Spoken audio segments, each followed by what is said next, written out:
জাতীয় থেকে আন্তর্জাতিক, প্রান্তিক, জনপদ থেকে নগর চারপাশে ঠিক কী ঘটছে এই মুহূর্তে তা নিয়ে আয়োজন এখন চারদিক। সঙ্গে আছি আমি ফরহাদ বিন। ইসি স্বাধীন হলেও নির্বাচনে সরকারের ভূমিকায় মুখ্য বলে মন্তব্য করেছেন প্রধান নির্বাচন কমিশনার এএমএম নাসির উদ্দিন। তিনি বলেন, নির্বাচনের জন্য কমিশনের নিজস্ব কর্মপরিকল্পনা আছে, তবে তা প্রকাশের সময় এখনো আসেনি। সকালে রাজধানীর আগারগাঁওয়ে নির্বাচন কমিশনের প্রশিক্ষণ ইনস্টিটিউটে নির্বাচনী আইন ও বিধি সংক্রান্ত দিনব্যাপী প্রশিক্ষণ কর্মসূচির উদ্বোধনী অনুষ্ঠানে তিনি একথা বলেন। জানান, নির্বাচন কমিশন যতই স্বাধীন হোক না কেন, সরকারের সহযোগিতা ছাড়া নির্বাচন সম্ভব নয়। নির্বাচন কমিশনের সংস্কার নিয়েও সরকারের সাথে নানা আলোচনা হচ্ছে বলে জানান তিনি। নির্বাচনের তারিখ প্রকাশের সময় এখনো আসেনি জানিয়ে তিনি বলেন, সময় হলেই নির্বাচনের তারিখ জানাবে কমিশন। আপনারা সবাই জানুন যে আমরা এইভাবে যদি বলেন যে সরকারের সাথে যোগাযোগ হয়েছে কিনা, সরকারের দেখেন, একটা ইলেকশন করতে গেলে যতই আপনি স্বাধীন বলেন না কেন ইসিকে, সরকার ছাড়া নির্বাচন করা সম্ভব, কারণ সরকারের সহযোগিতা নিয়েই তো আমাকে নির্বাচনটা করতে হবে। আমাকে আইন শৃঙ্খলা বাহিনীর সাহায্য নিতে হবে, সরকারি অফিসারদের সাহায্য নিতে হবে, প্রশাসনের সহযোগিতা নিতে হবে। সুতরাং সরকার এখানে মুখ্য একটা ভূমিকা রাখবে তো ইলেকশনের মধ্যে।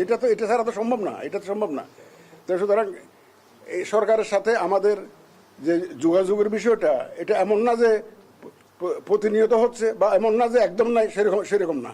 আপনারা ইলেকশনের ব্যাপারে যদি তারিখের ব্যাপারে যদি বলতে চান, যদি ডেটের ব্যাপারে, এটা আপনারা যথাসময়ে জানতে পারবেন।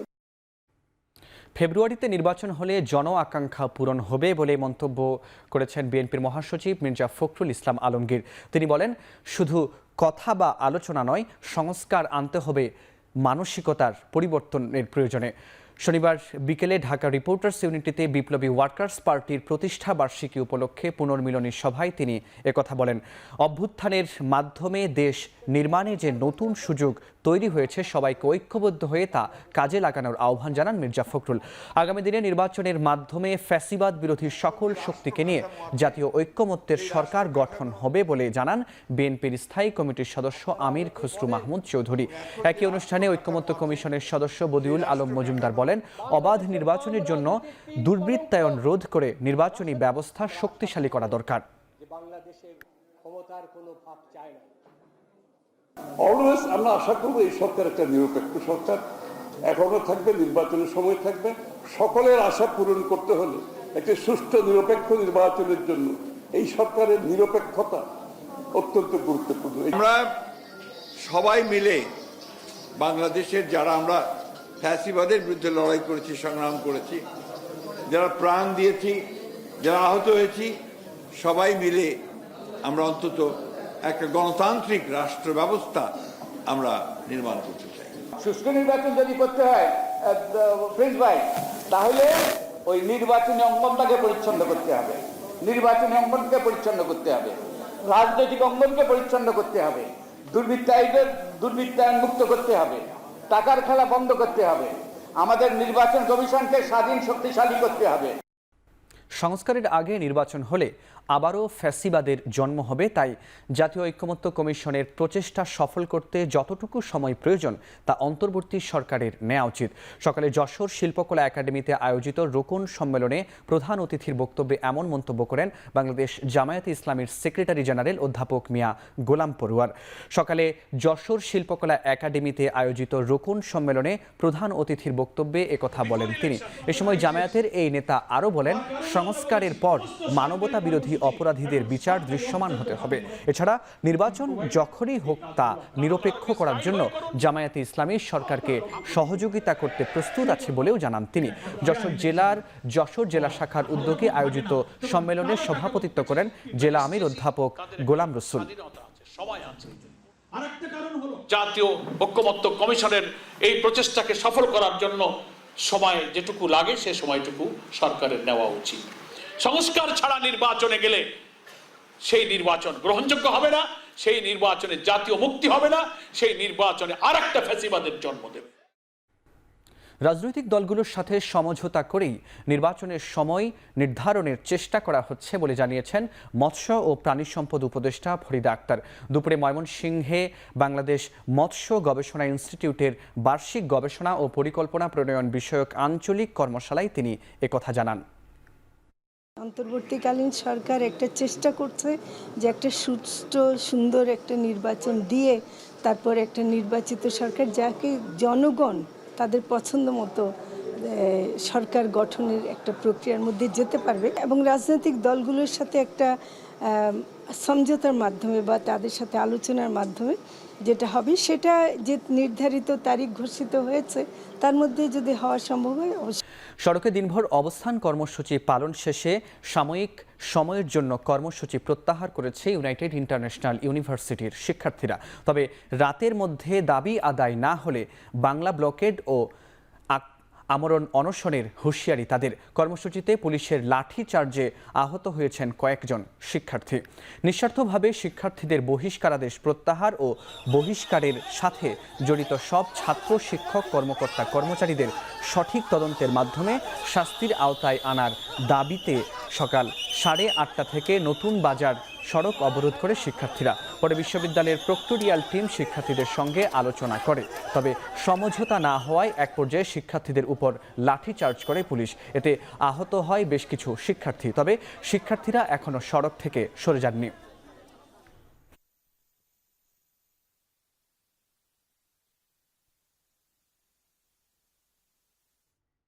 রোববার থেকে ঢাকা মেডিকেল কলেজের একাডেমিক কার্যক্রম অনির্দিষ্টকালের জন্য বন্ধ ঘোষণা করেছে কর্তৃপক্ষ। কাল দুপুরের মধ্যে সব শিক্ষার্থীকে হল ছাড়ার নির্দেশ দেওয়া হয়েছে। দুপুরে অধ্যক্ষ ডাক্তার কামরুল আলম স্বাক্ষরিত এক বিজ্ঞপ্তিতে বলা হয়, একাডেমিক কাউন্সিলের জরুরি সভার সিদ্ধান্ত অনুযায়ী ঢাকা মেডিকেলের চলমান অচল অবস্থা নিরসনে এ সিদ্ধান্ত নেওয়া হয়। বেশ কয়েকদিন ধরে ঢাকা মেডিকেল কলেজের আবাসিক হল সংস্কারের দাবি জানিয়ে আসছিল সেখানকার শিক্ষার্থীরা।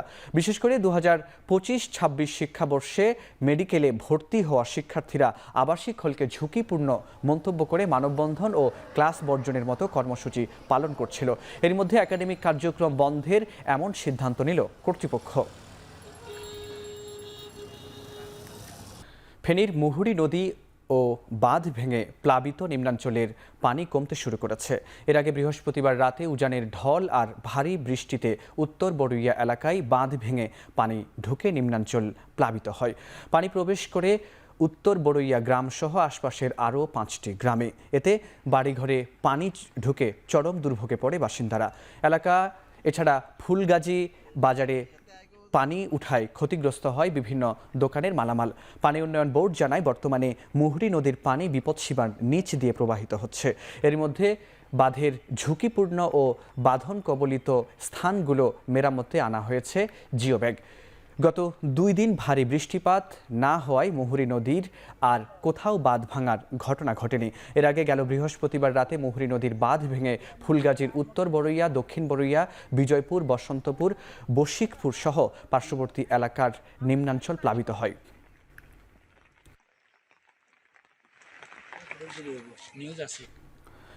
বন্যার আশঙ্কা থেকে রক্ষায় কুমিল্লায় গোমতী নদীর বাঁধ মেরামতে কাজ শুরু হয়েছে। নদীর তীরে 8 কিলোমিটার এলাকায় ঝুঁকিপূর্ণ বাঁধ চিহ্নিত করে মাটি ফেলা হচ্ছে। সকাল থেকে বাঁধের ঝুঁকিপূর্ণ এলাকা মেরামতে কাজ শুরু করে পানি উন্নয়ন বোর্ড। এ সময় ক্ষতিগ্রস্ত বাঁধে মাটি দিয়ে মেরামত করা হয়। এর আগে বন্যার বাঁধের ঝুঁকিপূর্ণ স্থানগুলো চিহ্নিত করে পানি উন্নয়ন বোর্ড। গেল বছরের ভয়াবহ বন্যায় গোমতী নদীর বেড়িবাঁধ ভেঙে প্লাবিত হয় বুড়িচং ও ব্রাহ্মণপাড়া উপজেলা। বাঁধ ঝুঁকিপূর্ণ এলাকায় অন্তত 20টি পয়েন্টে বাঁধ ভেঙে যাওয়ার উপক্রম হয়। এ সময় ঝুঁকিপূর্ণ স্থানে বালুর বস্তা ফেলে ভাঙন রোধের চেষ্টা করে এলাকাবাসী। বন্যার ক্ষয়ক্ষতি থেকে রক্ষায় বাঁধ মেরামত সহ সম্প্রতি অবৈধ স্থাপনা উচ্ছেদে অভিযানও চালায় পানি উন্নয়ন বোর্ড ও স্থানীয় প্রশাসন। ডেঙ্গুর হটস্পট বরগুনায় দিন দিন পরিস্থিতি আরও ভয়াবহ হচ্ছে। সকাল 11টা পর্যন্ত গেল 24 ঘন্টায় নতুন করে ডেঙ্গু আক্রান্ত হয়েছে 63 জন। এ নিয়ে জেলায় এখন পর্যন্ত আক্রান্ত হয়েছেন 2251 জন। সরকারি হিসেবে উপকূলীয় এই জেলায় ডেঙ্গুতে মারা গেছেন 5 জন, বেসরকারি হিসেবে যা 10 জনের বেশি। এমন অবস্থায় কয়েকদিনের বৃষ্টিতে ব্যাহত হয়েছে মশক নিধন কার্যক্রম। সকাল থেকে বৃষ্টিপাত কিছুটা কমে আসলে আবারও কাজ শুরু করে জেলা প্রশাসন, পৌর প্রশাসন ও স্বেচ্ছাসেবী সংগঠনের কর্মীরা। এদিকে জেলা জুড়ে ডেঙ্গুর প্রকোপে আতঙ্কিত বাসিন্দারা, তাই দ্রুত কার্যক্রম পদক্ষেপ নেওয়ার দাবি বাসিন্দাদের।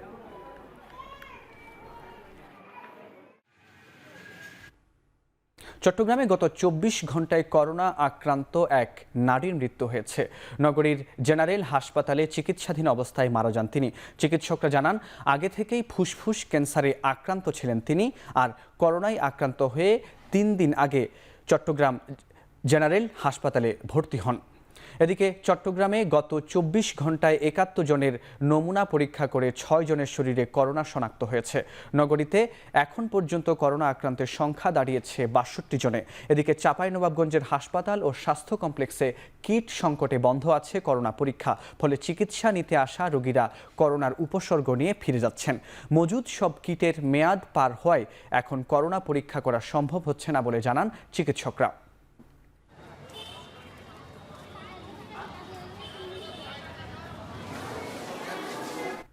সিলেটের দুটি সীমান্ত এলাকা থেকে প্রায় কোটি টাকার ভারতীয় চোরাই জব্দ করেছে বিজিবি।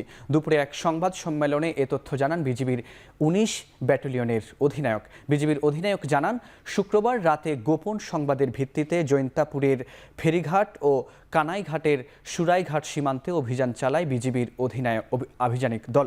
এ সময় চোরাই চা পাতা, কফি, চকলেট সহ ভারতীয় বিভিন্ন পণ্য জব্দ করা হয়। এছাড়া অবৈধভাবে বালু ও পাথর উত্তোলন রোধে কঠোর নজরদারি ও টহল কার্যক্রম চালু রয়েছে বলেও জানান তিনি।